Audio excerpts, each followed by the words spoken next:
በስመ አብ ወልድ ወመንፈስ ቅዱስ አሐዱ አምላክ አሜን። በስመ አብ ወልድ ወመንፈስ ቅዱስ አሐዱ አምላክ አሜን።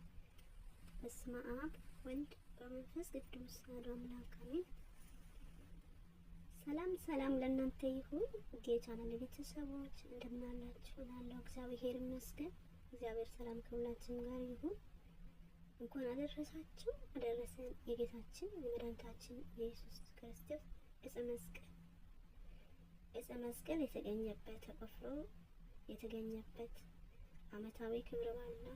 እንኳን አደረሳችሁ አደረሰን።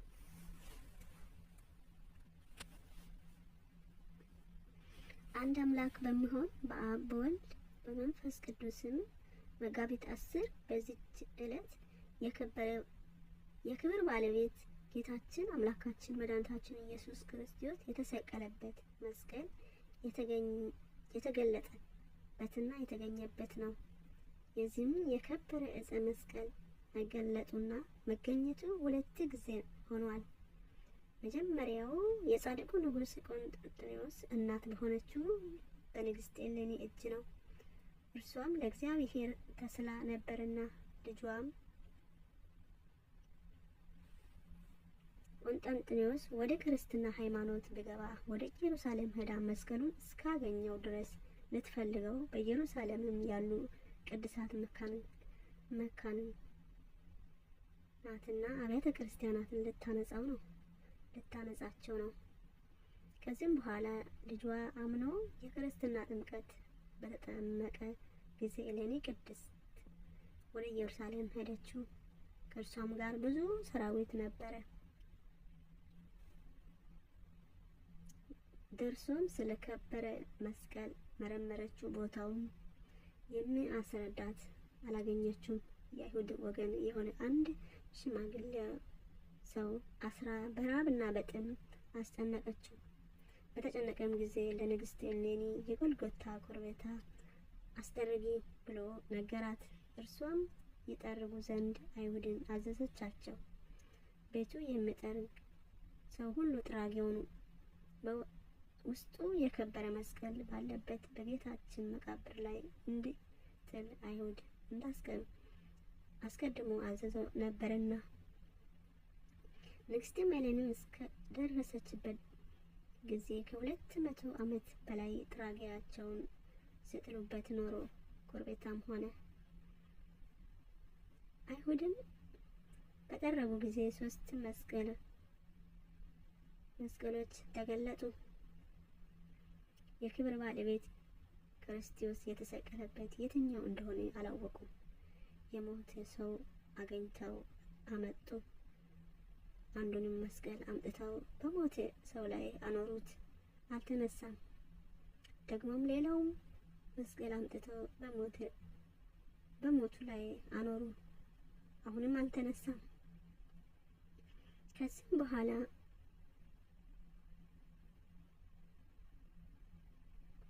ሶስተኛው መስቀል አምጥተው በሞቱ ላይ አኖሩት። ያን ጊዜ የሞተ ሰው ተነሳ። እሌኒም የክርስቶስ መስቀል እንደሆነ አውቃ ሰገደችለት። የክርስቲያን ወገኖች ሁሉ ሰገዱለት።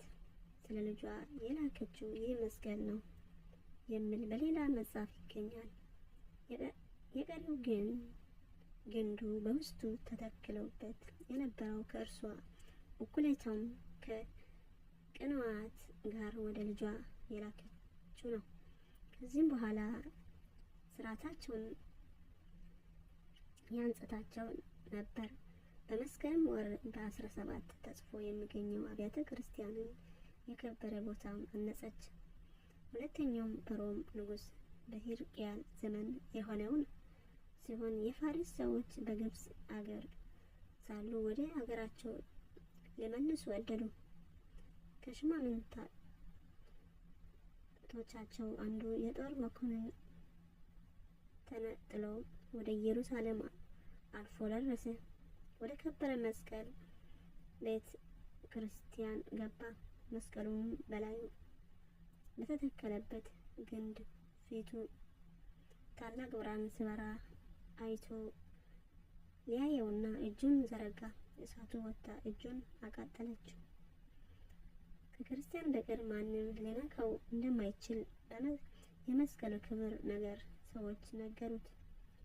2 ዲያቆናት ይዞ የከበረ መስቀል እንዲሸከሙ አዘዛቸው። ከኢየሩሳሌም ብዙ ሰዎች ማርኮ ወደ ሀገሩ ተመለሰ። የፋሪስ ሰዎች ኢየሩሳሌምን እንዳጠፋት ብዙዎቹ ሰዎች እንደማረኩና የከበረ የክርስቶስ መስቀል እንደወሰዱ የሮም ንጉሥ ሕዝቅያስ በሰማ ጊዜ እጅጉን አዘነ። ስለርሱም እንዲጾሙ ምእመናንን አዞ ወደ ፋሪስ ዘምቶ ወጋቸው፣ ብዙዎቹን ገደላቸው። የከበረ ዕፀ መስቀል የከበረ ዕፀ መስቀል እየፈለገ በሀገራቸው ሁሉ ዞረ፣ ግን አላገኘውም። ያ ዲያቆናቱ እና መስቀሉን የወሰዱ መኳንንት ከብዙዎቹ በፊት ከቦታዎች በፊት በቤቱ አንጻር ባለው በአንዱ ቦታ ላይ ወስዷቸው ጥልቅ ጉድጓድ እንዲቆፍሩ አዘዘ። በዛም የከበረ መስቀል አስቀበረ። እነዚያም ዲያቆናት ገደላቸው። ነገር ግን ያ መኳንን የማረካት የካህናት ወገን የሆነችው በእስር ቤት በእርሱ ቤት የምትኖር አንዲት ብላቴና ነበረች። እርሷም የከበረ መስቀል ሲያቀብሩና 2 ዲያቆናት ሲገድላቸው በቤቱ ውስጥ ሆና በመስኮት ትመለከት ነበረ።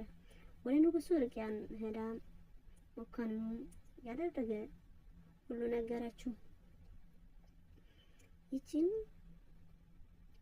ይህን ንጉሥ ሰምቶ እጅጉን ደስ አለው። ያቺ ብላቴና መራቸው። ከእርሱም ጋር ወደ ብዙ ሰራዊት ሆኖ የጳጳሳትም ካህናትም ነበሩ። ወደ ቦታ እስከምታደርሳቸው ያቺ ልጅ ተከተሏት። ቆፍሮም የከበረ ዕፀ መስቀል አገኙት። ከአቅዝቱም አወጡት። ንጉሡም ሰራዊቱም ሰገዱለት። በልብስ መንግስቱ አጎናጽፈው ታላቅ ክብር አከበረ። እጅጉንም ደስ አለው። ከሰራዊቱ ጋር የዚህ መስቀል ሁለተኛ የተገለጠበትና የተገኘበት በዚህ ቀን መጋቢት 10 ነው። ከዚህም በኋላ ንጉሡ የከበረ ዕፀ መስቀል ተሸክሞ ወደ ቆስጠንጥንያ ከተማ ወሰደው። የመድኃኒታችን የመስቀሉ በረከት ከሁላችን ጋር ክርስቲያን ወገን ጋር ይኖር ለዘላለሙ አሜን።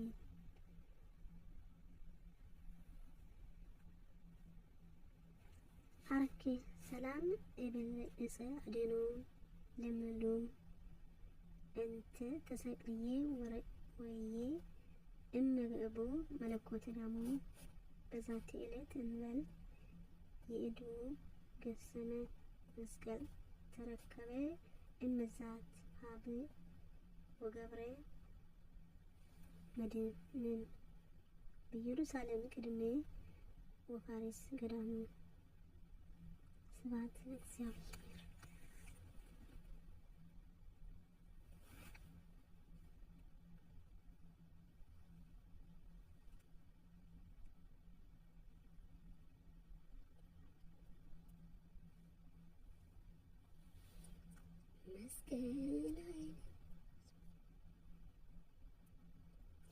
መስቀል ኃይልን መስቀል ስምን መስቀል ቤዛን መስቀል